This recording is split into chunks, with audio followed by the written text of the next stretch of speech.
Muito bom. Bom, gente, nós estamos aqui com Mariana, né? Mariana participou com a gente do oitavo encontro de mestres, né, Mariana? O que que você achou do encontro? Qual que foi sua opinião? Depois nós vamos conversar um pouquinho mais sobre madeiras. Muito bom, né? Eu acho que esses encontros dão para a gente a oportunidade dessa troca com quem está ali no dia a dia. Acho que, nossa, foi muito bacana, todas as palestras envolvidas, o pessoal muito engajado em perguntar, em discutir sobre o assunto. Foi bem legal mesmo.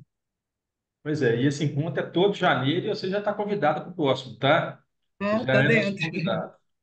Então tá bom. Mas assim, você tem um trabalho que é um trabalho muito importante e principalmente agora que está muito à tona essa questão do envelhecimento, essa novidade aí do acondicionamento, né? Nessa parte de envelhecimento de cachaça. E também tem um trabalho que eu vi no seu currículo da parte química também, né? Dos destilados e tudo. Você quer falar um pouquinho sobre esse trabalho para a gente depois fazer um bate-bola? Sim, vamos lá. Bom, acho que a gente pode começar com o meu mestrado. Na verdade, eu me formei em biotecnologia, né, e desde o início da graduação, me interessei pelo mundo dos destilados. E logo terminando a graduação, fui fazer meu estágio de conclusão de curso no Laboratório de Tecnologia e Qualidade de Bebida, na Exalc USP. E fiz o estágio e comecei logo o mestrado pesquisando envelhecimento de carvalho. O objetivo era comparar as cachaças envelhecidas em carvalho francês e americano. Então, como que se comporta não só fisicoquimicamente, mas também sensorialmente, né, o envelhecimento nesses barris. E a gente fez um trabalho muito intenso, de cromatografia, de análise química, análise sensorial, enfim, para entender isso. E um ponto que eu sempre achei importante é pesquisar, né, na análise sensorial com os próprios consumidores, não somente com nós, né, vamos dizer que estamos acostumados a provar cachaça. Então, Certo. os consumidores que estão ali, que entendem, né, assim, querem consumir, gostam ou não gostam do produto. Então, eu sempre busquei as minhas análises sensoriais fazer com esse público. E no doutorado, depois, eu parti para o estudo com madeiras brasileiras, pesquisando especificamente amburana, cabreúva e castanheira, Cabriúva e mais ou bálsamo é a menos mesma coisa, né? cabreúva e bálsamo. Na verdade, algumas regiões, né, vão chamar de cabreúva, outras de bálsamo, mas a gente tem algumas diferencinhas também nas espécies que a gente encontra aí na natureza. Então, a gente tem 3 ou 4 espécies de cabreúva aí, e elas possuem um perfil sensorial muito similar, todas para o herbáceo ali, mas tem suas peculiaridades de cada espécie encontrada. Certo. Então, amburana, cabriúva. Amburana, a Olha, cerejeira também, né? Na verdade, amburana e cerejeira também tratam-se da mesma espécie, que é a é, amburana cearensis. então você fez o estudo da amburana, da cabriúva, que é o bálsamo, que tem a similaridade, tipo assim, ó, mesma família, vamos falar assim, do bálsamo, então, Isso, né? exatamente. E qual outra? E a castanheira, A castanheira. Nicolete excelsa. A castanheira É. que é aqui nos traz da castanha do Pará. E o objetivo de estudar a castanheira é porque, na verdade, a gente tem, né, plantios, muitas fazendas de produção de castanha do Pará no Brasil. E o objetivo é exatamente incentivar o plantio no momento de reflorestamento, o replantio dessas árvores por conta da produtividade da castanha, a gente conduzir essa árvore para fazer barris, né? Então, é como se fosse um incentivo de uma sustentabilidade no processo também. A castanheira na nossa fazenda não nasceu, né, Fernando? A gente plantou, e isso eu acho interessante, Mariana, porque isso mostra que esse trabalho vai regionalizar, né? Ou seja, o bálsamo deu muito bem na minha fazenda, É, a né? amburana mais ou menos, porque a amburana cearense, ela cresce mais lento que o bálsamo. E a amburana, por exemplo, até hoje não deu semente, o bálsamo já deu semente há muito tempo, e todas as duas estão com a mesma idade, 7 anos, Uhum, uhum. 7, 8 anos. E já a castanheira a gente não conseguiu ainda fazê-la nascer na nossa região, que é do Pará, né? Provavelmente não vai nem conseguir. É, Carvalho, por exemplo, também não tem jeito. Carvalho, Não nasce Pois é, aqui não, ele mais. precisa das regiões do hemisfério norte para crescer, né? E uma É. curiosidade interessante é que o carvalho ele trabalha muito com o terroir da madeira, né? Então a gente tem carvalho da floresta de Allier ou de Tronçal, outras, cada um com as suas peculiaridades, mesmo sendo da mesma espécie. E a gente no Brasil imagina a possibilidade, né, de se trabalhar o envelhecimento de uma amburana, por exemplo, que cresceu no Nordeste e a outra que cresceu no Sul, né? Eu não sei exatamente se essas madeiras, se a amburana, por exemplo, se adaptaria a qualquer tipo de clima, né? Mas olha que interessante também a gente poder ter essa variação aqui dentro. Ela desenvolveu razoavelmente bem lá na fazenda. Só não entendi porque ela não deu semente ainda. Pode ser que o bálsamo dá Já tem semente quanto mais tempo que cedo que vocês a plantaram? Amurana. Hã? Tem quanto tempo que vocês plantaram? Tá há 8 anos. Já tá uma Olha, árvore que já faz sombra, entendeu? imagino. É. Agora, ô Mariana, recentemente, e eu estou fazendo essa pergunta para todo mundo que gerou muita curiosidade, tá? Não sei se eu perguntei para o Benjamin, estou perguntando para você. A gente fez uma entrevista com um camarada de vinho, e esse camarada de vinho, eu vou perguntar para o Otávio de novo, toda hora eu esqueço. Qual que é a vinícola dele e o nome dele? Vinícola Artivida, Arte Viva, e o nome dele, Giovanni. Giovanni. E o Giovanni, ele falou que para trabalhar com as madeiras brasileiras também seria interessante fazer o mesmo procedimento que se faz com os tonéis de carvalho, que ou deixa no tempo por 2 anos para haver reações ali e falou quebra da lignina, ou bota no autoclave para acelerar esse processo. Você É, chegou a olhar ou a pensar nisso, porque a gente não faz isso, né? A gente percebe que nenhuma tanoaria brasileira deixa muito tempo a madeira ali para ter aquelas calçado. reações que eles falam que acontece com o carvalho. O que que você acha dessa questão do Giovanni que ele falou? Você acha que isso é pertinente, que não é? Sim. O que que você Na pensa? verdade, o Giovanni, ele levantou aí a maior lacuna que a gente tem nas tanoarias no Brasil agora, que é exatamente esse pré-preparo da madeira antes de fazer o barril. E isso é muito importante. Hoje a gente tem um envelhecimento em madeira brasileira hiperacelerado, né? A gente está falando aí de, às vezes, você perder um destilado dentro do barril, porque Amburana, por exemplo, ele fica imbebível. ele fica imbebível, né? Cabreúva também. Você faz um É, barril de cabreúva novo e coloca ali, a gente tem no laboratório, amarga vira um xarope de demais. madeira. Amarga Exatamente. Então, demais. E eu penso e que para que esse serve? tempo é para perder esse amargo ou não. Exatamente. A madeira, ela tem muitos extrativos, né? Que são exatamente os compostos taninos que vão trazer a astringência, amargor para beber. E quando a gente faz esse processo de descanso da madeira, a gente está promovendo ali uma lixiviação desses compostos. Então a madeira ela fica sujeita ao tempo, né, às intempéries aí, onde ela vai sofrer chuva, frio, calor, e ela vai se adaptando e lixiviando esses compostos que vão trazer esse sensorial ruim.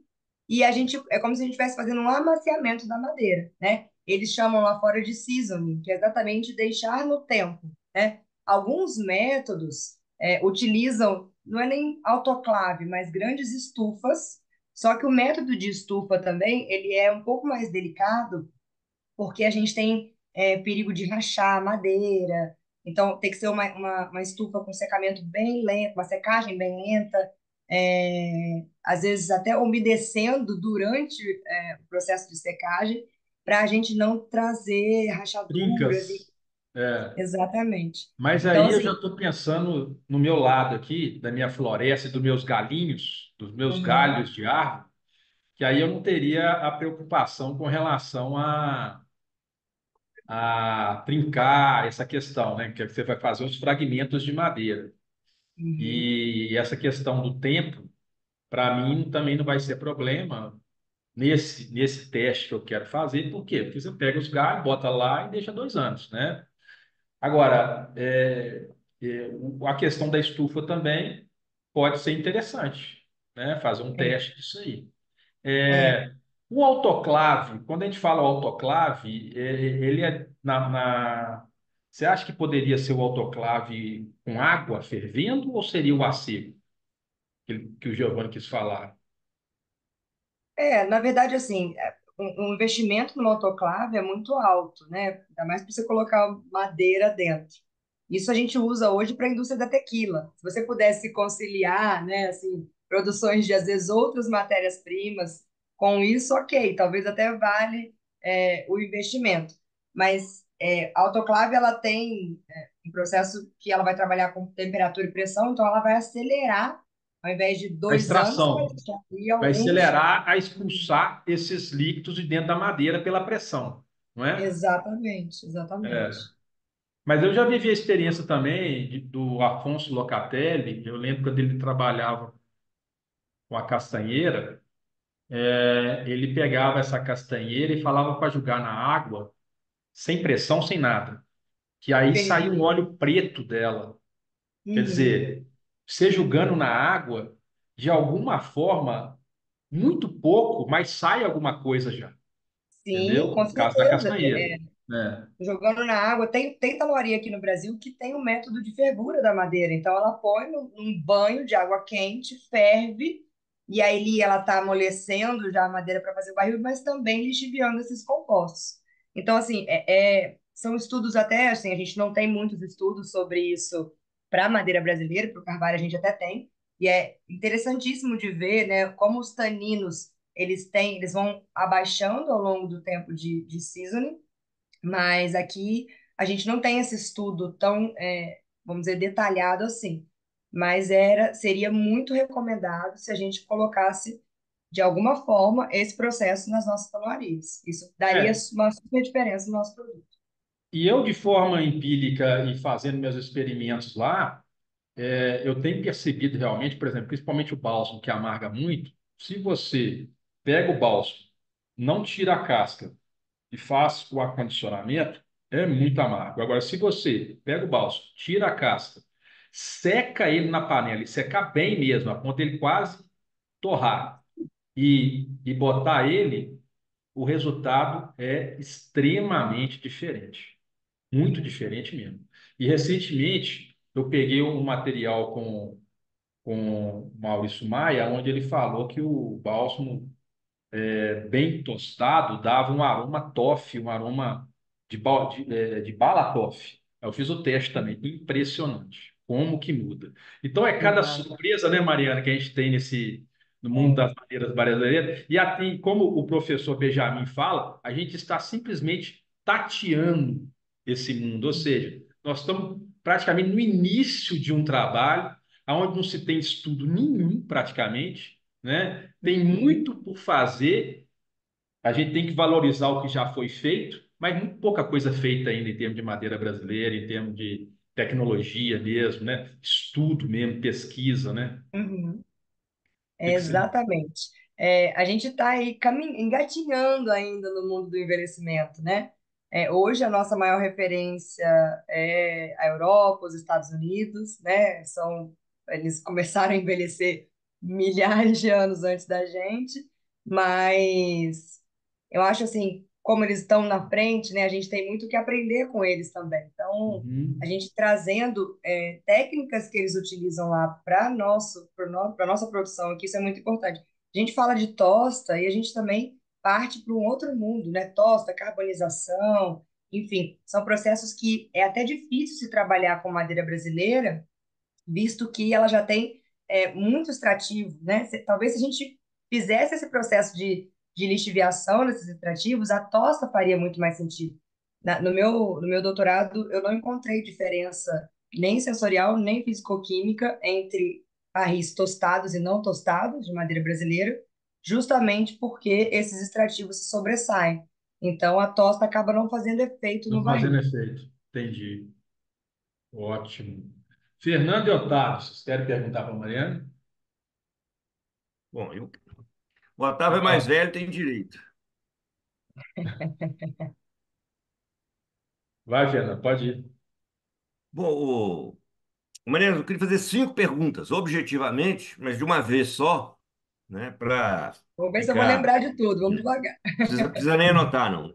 Bom, a primeira delas, eu acho que no resultado, no seu doutorado, né, que você fez uma aplicação de uma análise sensorial, e parece que o resultado foi que o público que você aplicou não conseguiu ter uma distinção muito clara das madeiras, do sensorial das madeiras, né? Eu queria que você comentasse isso, né? E, aliás, eu queria, a respeito da castanheira, né? Eu acho interessante porque a cachaça que você serviu, ela realmente a gente tem a segurança de se tratar da castanha do Pará mesmo, né? A Bertoleta Excelsior. Uhum, Porque as análises, as amostras que nós colhemos e levamos para a UFMG, né, para o Departamento de Botânica da UFMG analisar, que tinha no rótulo castanheira, nenhuma bateu, né? Então, assim, a maioria era tauari. uhum, Então, o que se degusta e o que se experimenta como castanheira realmente está muito distante disso. uhum, E nessa mesma linha, né, de se conhecer qual é a espécie mesmo, a taxonomia botânica, né, saber o nome científico dela, já que o setor tanoeiro e cachaceiro se orienta apenas pelo nome popular, você tem aquela experiência lá da Exalc com o que chamam de bálsamo ou cabreúva, né, que lá tem, que você sabe também, né, que a Exalc tem lá o departamento de anatomia da madeira, que faz as análises, que tem o Merocarpus frondosus e o Meroxylon perifero. Né? Você uhum, já até me falou uma vez que não dá para comparar o sensorial, porque um é muito, já uhum, tem décadas e o outro é mais recente. Mas eu queria que você discorresse, né, dessas diferenças, né, aí dos uhum. chamados bálsamos e cabreúvas, se você tem mais algum elemento de diferença entre eles. E quando você fala dos carvalhos dos seus doutorados, se também você identificou os nomes científicos Sim, desses quercus, né? sim. Porque você fala carvalho europeu, carvalho americano, e Uhum, já se fala em carvalho chileno, e a gente uhum, sabe que é o gênero quercus, mas tem, né, as espécies aí, se você identificou isso. É, E por fim, por último, a sua opinião sobre as acondicionadas, né, que está lá previsto na portaria, né, a última portaria 539 de 2022, né? E para mim eu só queria também encerrei as perguntas e comentar, né, o Arnaldo falou da castanheira que a gente não conseguiu cultivá-la, né, na Fazenda Cana Brasil em Itaverava. Na verdade, o que a gente tentou foi fazer as mudas, né? Nós importamos, entre aspas, a uhum. semente lá da Amazônia e fazer a muda é um processo muito complicado. E a gente tinha apanhado, mas a Futuro Florestal conseguiu, né? Ela tem uma agrônoma que é ninja. Nós fizemos diversas Legal. tentativas, inclusive com o Viveiro. Então, nós estamos com 150 mudas de Ah, castanheira que legal.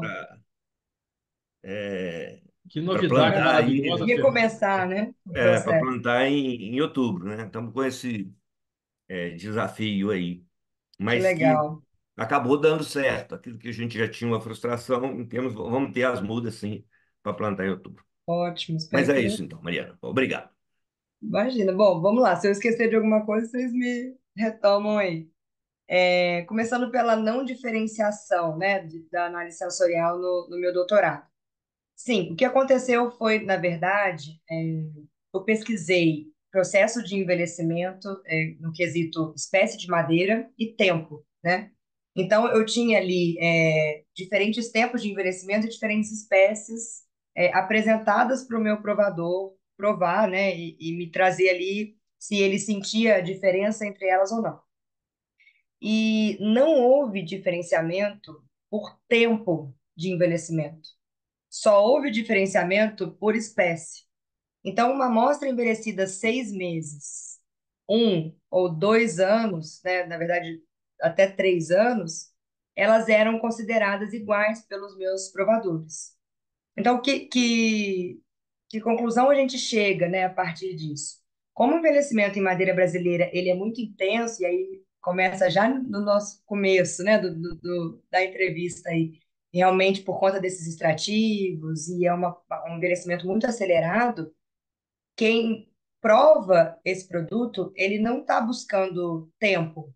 Ele não considera que o de 2 anos ele tem mais qualidade em detrimento do de 6 anos. E isso, para mim, é uma resposta muito importante, porque tempo é dinheiro, né? Então, se a gente pode tirar do barril com 6 meses e não precisa esperar anos para envelhecer, a gente está, vamos dizer, progredindo nesse sentido.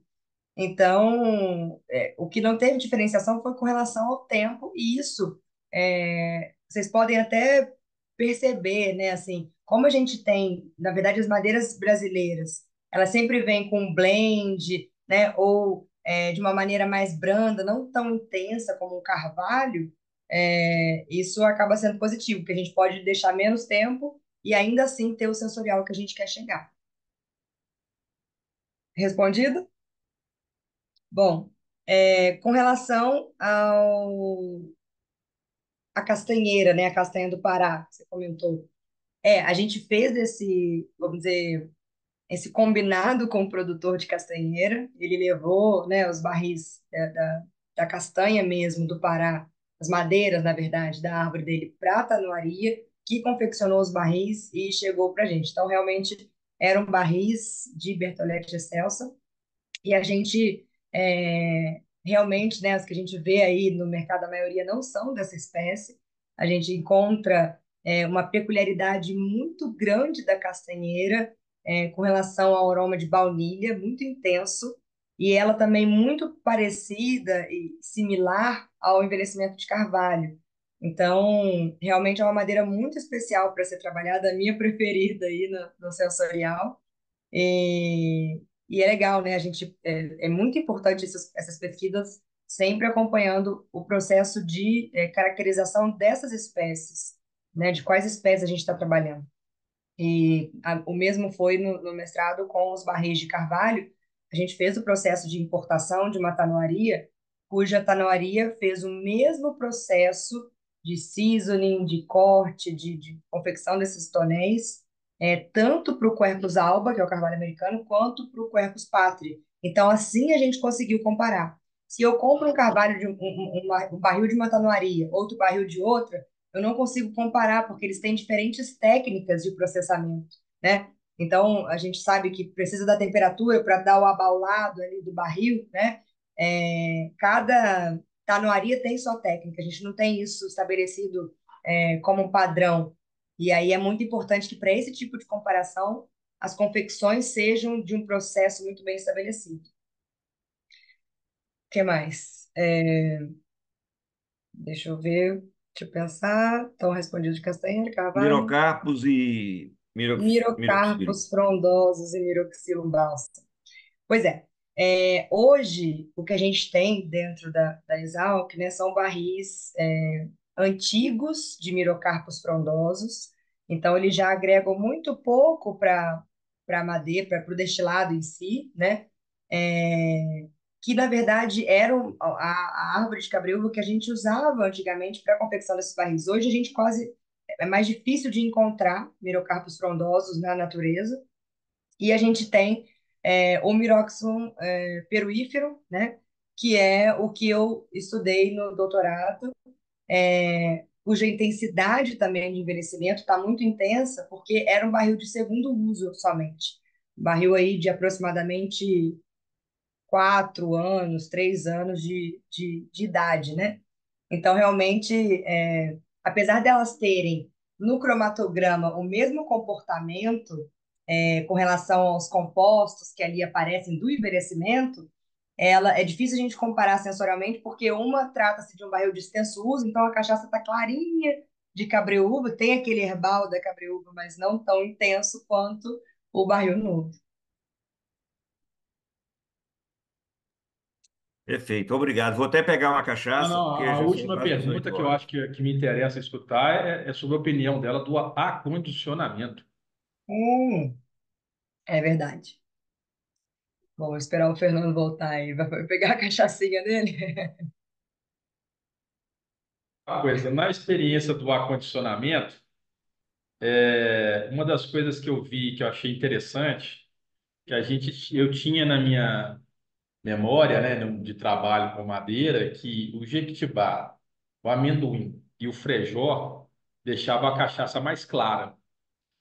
E na hora que a gente parte para o acondicionamento, você não tem ideia na cor que fica a cachaça quando a gente bota no frejó, no amendoim. Às vezes escurece mais que a amburana. Então eu fiquei Mas deixa eu te sem perguntar uma entender coisa. isso aqui. Você Ah, já usou um barril de amendoim novo, de primeiro uso? não, porque parece que o amendoim está em extinção. Então todo barril que a gente acha de amendoim já tem mais de 30 anos, às vezes amarela, né? Exatamente. Então, assim, a gente não conhece, né? Na verdade, a prática são, na verdade, não são nem barris, são pipas, né? Ou dornas enormes de amendoim que a gente tem, que a gente fala ou acha que não interage tanto, mas falta, às vezes, um estudo de um barril novo para a gente comparar, né? Não quer dizer que ele não vai agregar no começo uma madeira nova. Então, e Não, mas o realmente, amendoim mesmo, nossa mãe, tanto que amarelou, eu fiquei o seguinte, mas será que esse amendoim mesmo, Fernando? Tal? Não, é amendoim, eu é, pesquisei no FMG e tudo, é amendoim. Isso é, a gente achava, o frejó é a é, mesma coisa, amarelou muito. É, é assim, na verdade, a maioria das madeiras, né, elas vão amarelar, principalmente lascas novas, a superfície de contato lá em cima, o processo ali é totalmente diferente. E aí fica, né? Hoje a gente está conduzindo um estudo, nesse exato momento, no laboratório, pesquisando o processo de envelhecimento, processo de armazenamento, na verdade, com chips, para comparar, né, com a nossa metodologia, o que a gente já fez com o processo dentro do barril, e agora fora do barril, num recipiente de vidro com as lascas de madeira, né?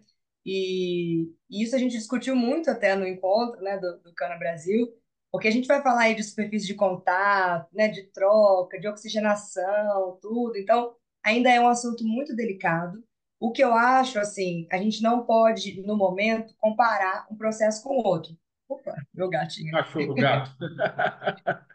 A gente não pode comparar um processo com outro. São processos diferentes. Mas o que que o consumidor acha disso? O consumidor percebe se tiver acondicionado ou envelhecido?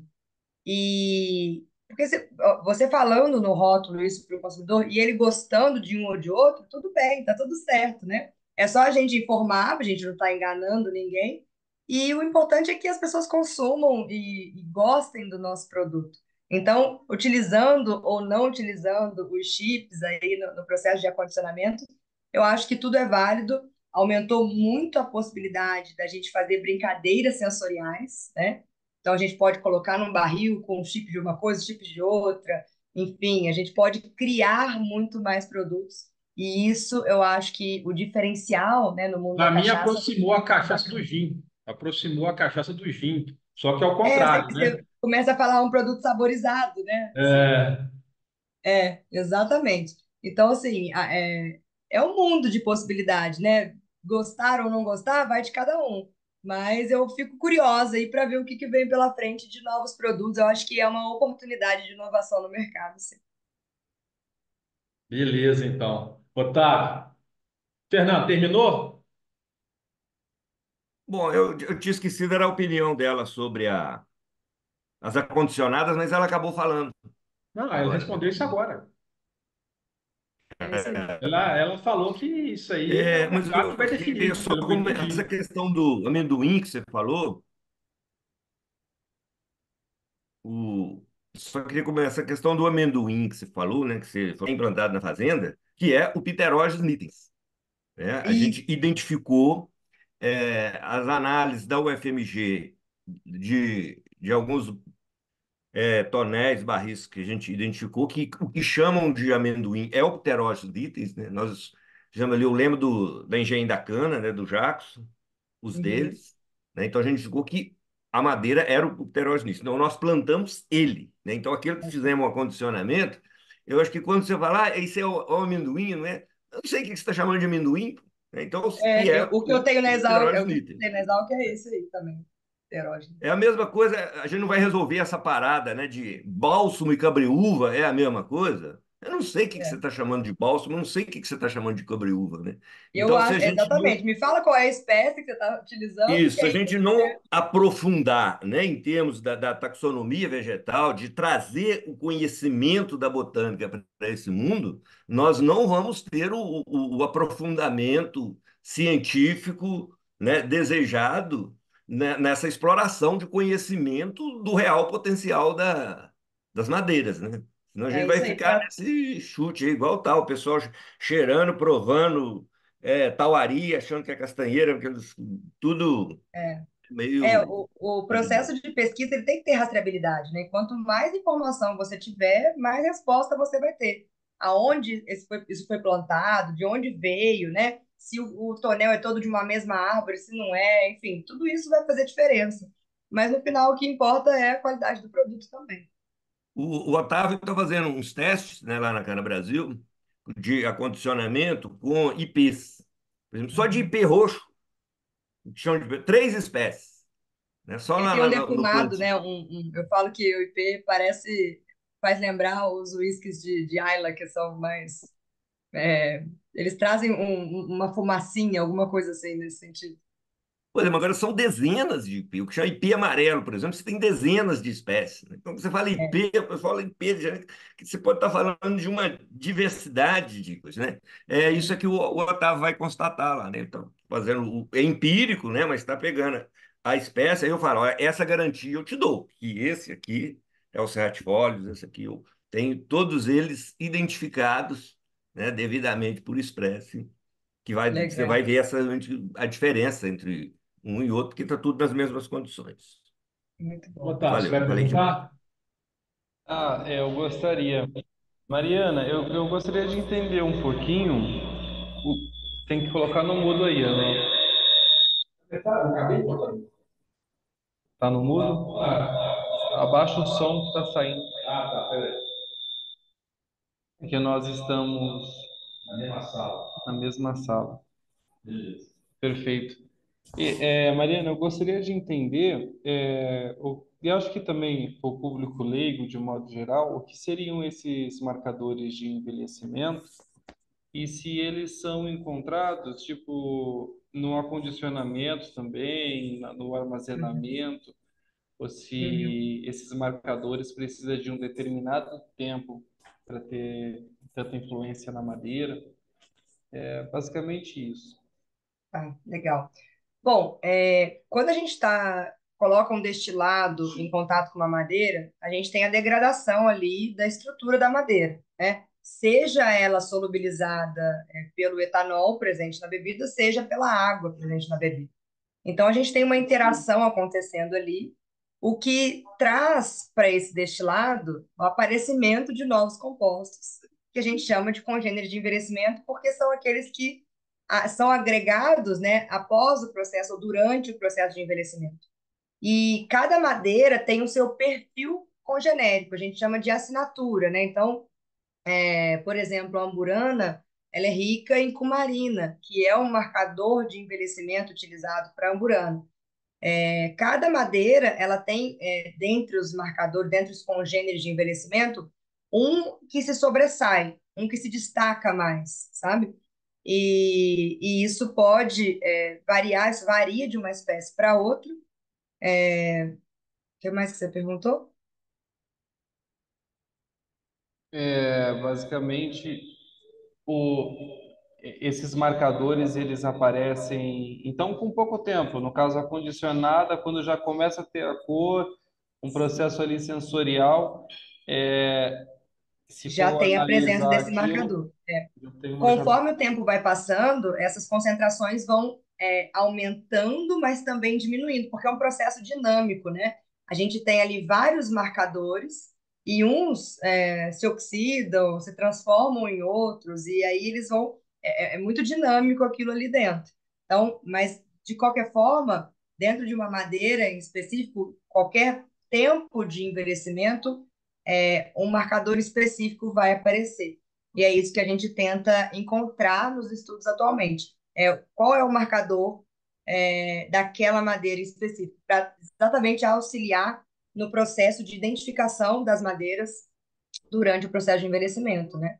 E isso vai acontecer também quando a gente faz a chipagem, né? O acondicionamento desse destilado com é, os chips, com as lascas de madeira. A gente só não sabe ainda a dinâmica desse processo. Então, hoje a gente tem um estudo maior para o que acontece dentro do barril, né? Então, a gente sabe que tais compostos aumentam, diminuem com certa frequência, e já no processo de acondicionamento a gente ainda está tentando entender como que esses marcadores funcionam e se comportam de acordo com o tempo ou a forma que eles estão ali presentes na bebida. Perfeito. Quando você tem que abaixar, quando você diz que esses compostos eles podem aumentar ou diminuir, aí teve uma frase sua que para a indústria de bebidas o tempo é dinheiro, né? Então, se pro cliente com 6 meses ele não vai fazer diferenciação com 3 anos, por exemplo, então entender melhor esses marcadores, eles podem, por exemplo, indicar que determinado tempo a gente já atingiu um potencial ali e não precisa de envelhecer mais, seria nessa linha? Exatamente. Aí a gente fala exatamente o objetivo que foi meu mestrado, meu doutorado, que era a seguinte frase: caracterizar o processo de envelhecimento não pelo tempo de contato, mas sim pela quantificação e identificação dos marcadores de envelhecimento. Ou seja, é você saber, através desse tipo de análise, qual é o seu ótimo, né? Como a gente tem na pecuária, por exemplo, a gente cria gado, a gente sabe quando deve abater, enfim, existem vários, né? A gente planta algo, a gente sabe quando deve colher. Então, hoje, no processo de envelhecimento, isso é meio cego, né? A gente não tem ainda um controle de qualidade tão específico para isso. Então, o ideal é que a gente consiga, através desses estudos, encontrar o momento certo para tirar essa cachaça do barril. Eu achei muito interessante, porque eu cheguei a fazer o curso aqui de sommelier com o Maurício Maia, e na época ele trouxe umas informações sobre o whisky Jack Daniels, que eles não reutilizam o barril, fica no barril determinado tempo e acabou. E aí eu fiquei imaginando nesse processo, provavelmente ele já tem a resposta do quanto que tem que ficar o uísque ali e pronto. Exato. E assim, eles têm um processo eles têm um produto que ele sabe que o consumidor aprova, então ele tem ali um processo que ele fala, olha, o meu produto é a partir de um primeiro uso por pelo menos 2 anos no barril, depois disso ele descarta não, né? Ele manda para a Escócia que usa mais barris de segundo uso.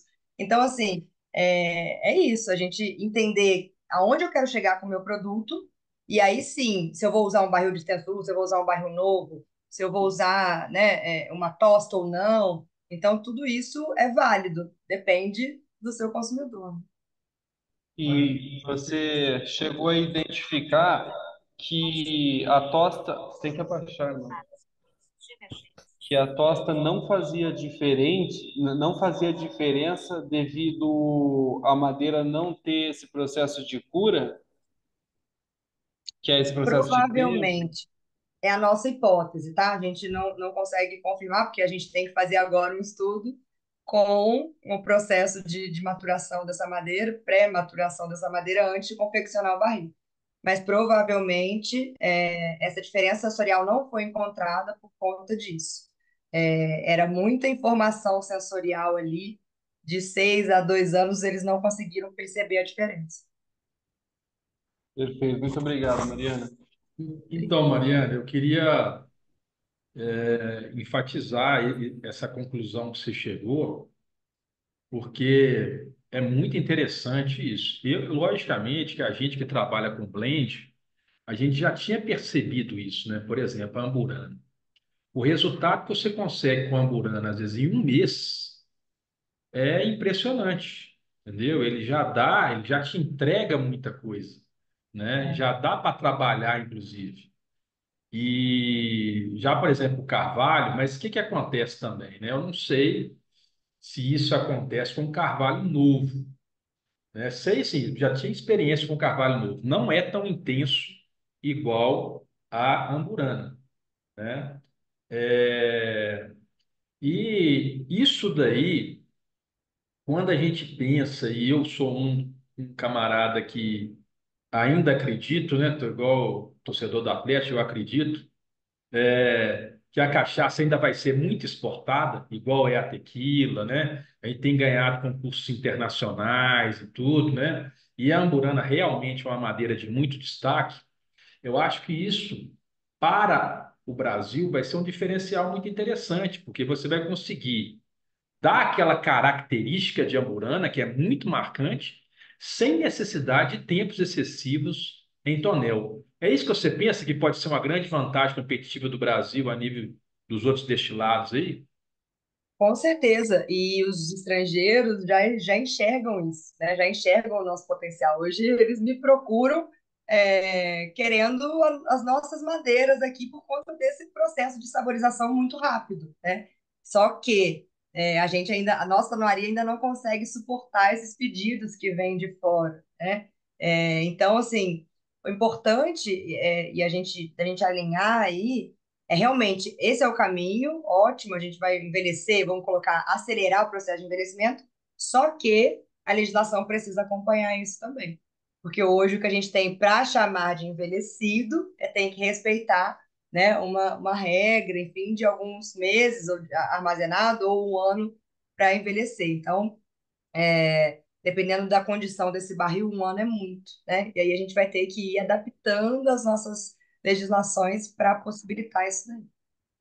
Isso é muito legal, né? Porque ao mesmo tempo que a gente tem um tempo de crescimento da madeira 3 a 4 vezes mais rápido do que os países temperados, a gente está chegando à conclusão, logicamente, isso tem muito estudo pela frente, que a gente também tem um resultado mais rápido em termos de troca da nossa madeira com a cachaça.